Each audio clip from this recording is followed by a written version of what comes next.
Hey, welcome to Tabletop Skirmish Games. It's Friday, so that can only mean one thing. It's time for the Warhammer Friday show.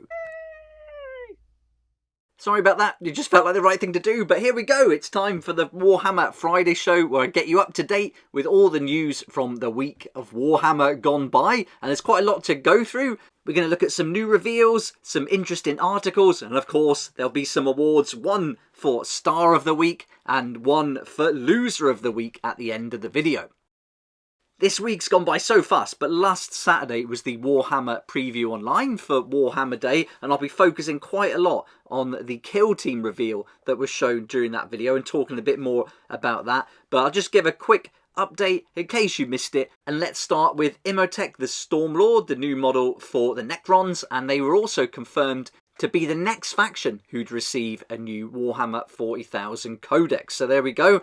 We also saw this strange stilted chap, the Sidonian Skatros, and he's going to be taking the role as a sniper in your Adeptus Mechanicus army. That's if he makes it out of your bag in one piece. And it was also confirmed that there's a new codex for the Adeptus Mechanicus on the way soon as well. Warhammer Age of Sigmar certainly came out on top during the online preview though, with some really nice models. I think this one was awesome. Always cool to get new dragons. This is the Lord Relictor, Ionis Cryptborn, and you can see him here riding the sinister Draconith Cathorak.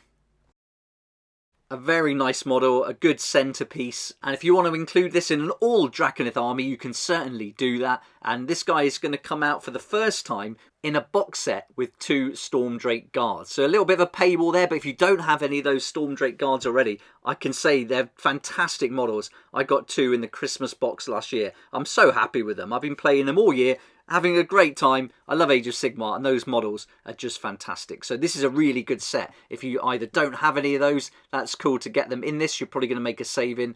First time you'll get this other model as well. And even if you do have some Stormdrake guards, maybe a good time to add a few more and start thinking about expanding your army. Then we saw another great model. This is Belthanos, First Thorn of Kurnoth, and this is a really cool model. Another centerpiece again.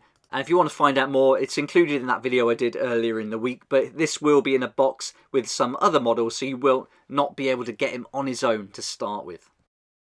And we've got book 3 of Dawnbringers, The Long Hunt, and that's going to be coming out very soon. And then you've got a little bit of information during the preview. But then now we're starting to move on to some of the other news that we saw in the week. And there's an article here that you can have a look at, which is going to give you a bit more information about what to expect from that book. Some of the new rules, going to see some of the More Pits of Gur now being included in there, which we saw in that Warcry set with the Gorgers. And you're also going to get some of the rules that incorporate the Fire Slayers and their Magma Droths as well. So I'll put a link in the description down below, and then that'll take you to the Warhammer community site. So if you want to have a good read through that, check out that rules, that's available.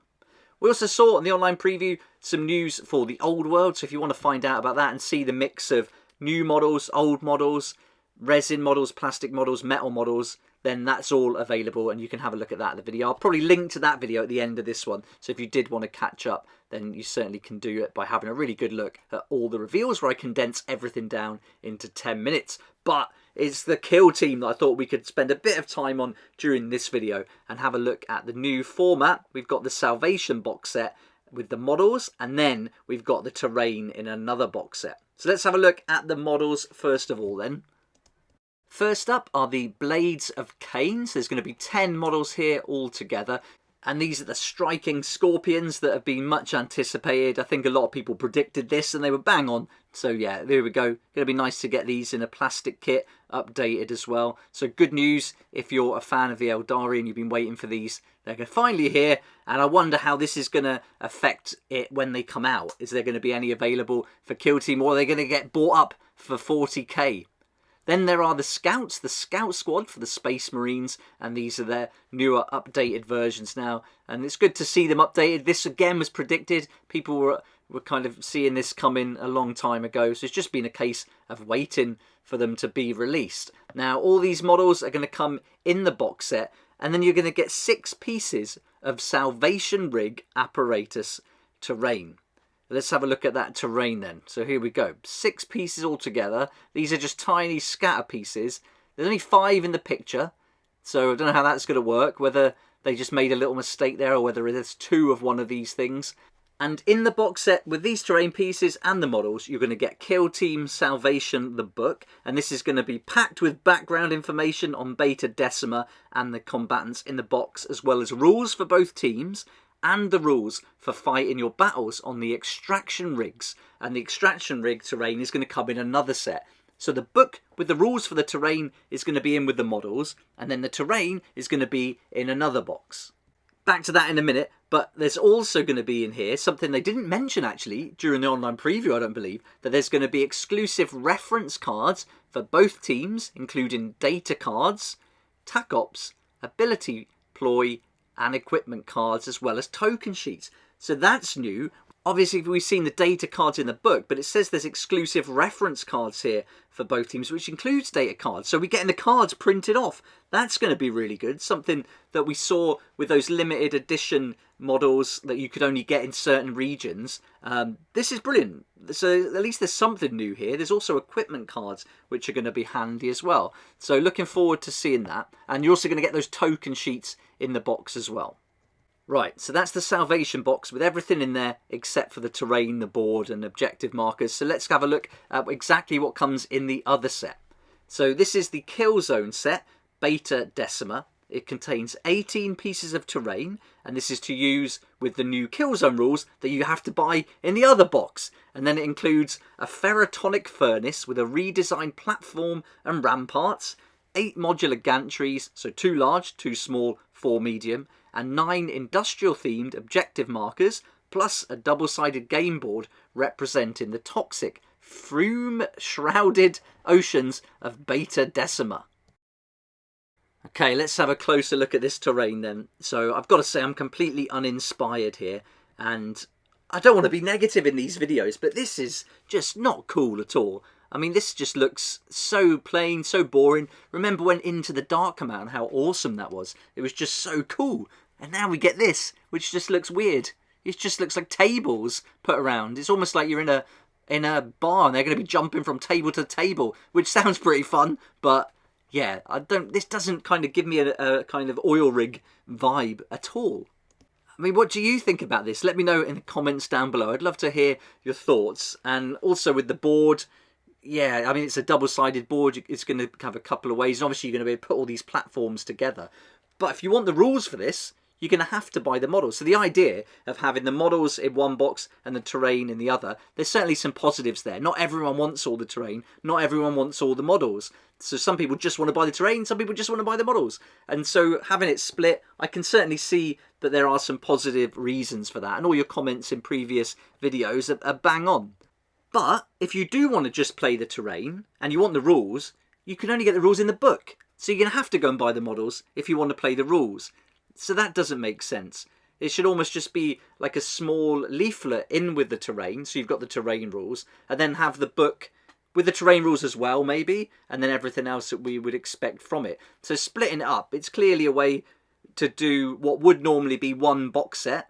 And then they can put the price right up now, like they did with Warcry.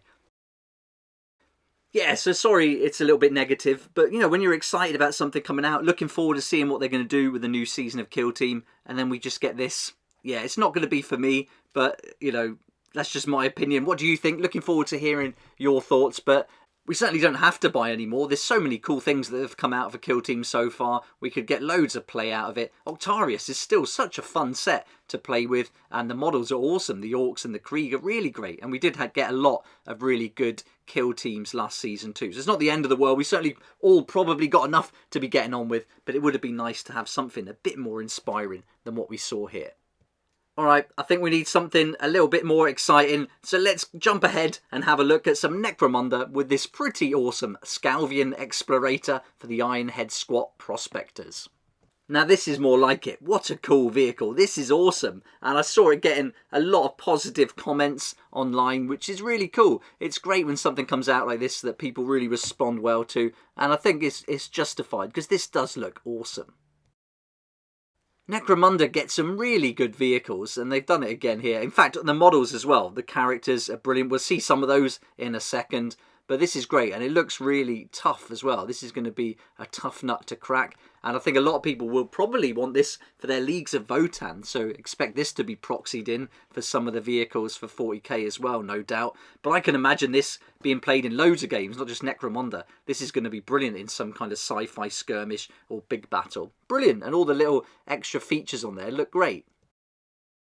But it also came alongside two new characters. You've got Orin and Urson Grimjar, and these are among the last survivors of Jardland, which we'll talk about in a little while. The first one you see here is Orin, who's a house agent, and he's got some fractal pulse beamer access there, and an extra deadly Inferno pistol. And if that's not enough, he's got a Techmite excavator as well. I've seen a lot of these little pets creeping in all sorts of Warhammer games, but especially in Necromunda, and this one looks great. And is that a pipe? I think he does have a pipe there. That looks brilliant. For me, though, this is my favourite of the two models, apart from the vehicle, of course. This is the younger brother, Urson, who's more of a lone wolf, a bounty hunter, and he's got the long shot hunting rifle, and this does 2 damage at strength 5 with rapid fire 1, and rending as well. That's pretty cool, and I really like snipers in any type of game, so this one looks great. Now, he's going to come with his own kind of pet, if you like, a Techmite Oculi, and so there we are. He's going to be hunting down nomads of the Ash Wastes who destroyed his home. It's a very nice model. These are going to be Forge World models, and I've bought one of the Forge World squats a while back, and I used it in my Catachan army. And I've got to say, the quality was fantastic, no problem. I thought it was one of the better quality models that I have, actually, so I've had no complaints. But, yeah, I've hardly ordered anything from Forge World, so I don't have much experience in it. But as far as squats go, I was happy with the Forge World model that I bought. It's been a pretty good week all round for Necromunda, as we saw on the Sunday pre-order preview. The Ruins of Jardland, the Aranthian Succession book, is going to be available to pre-order what would be tomorrow.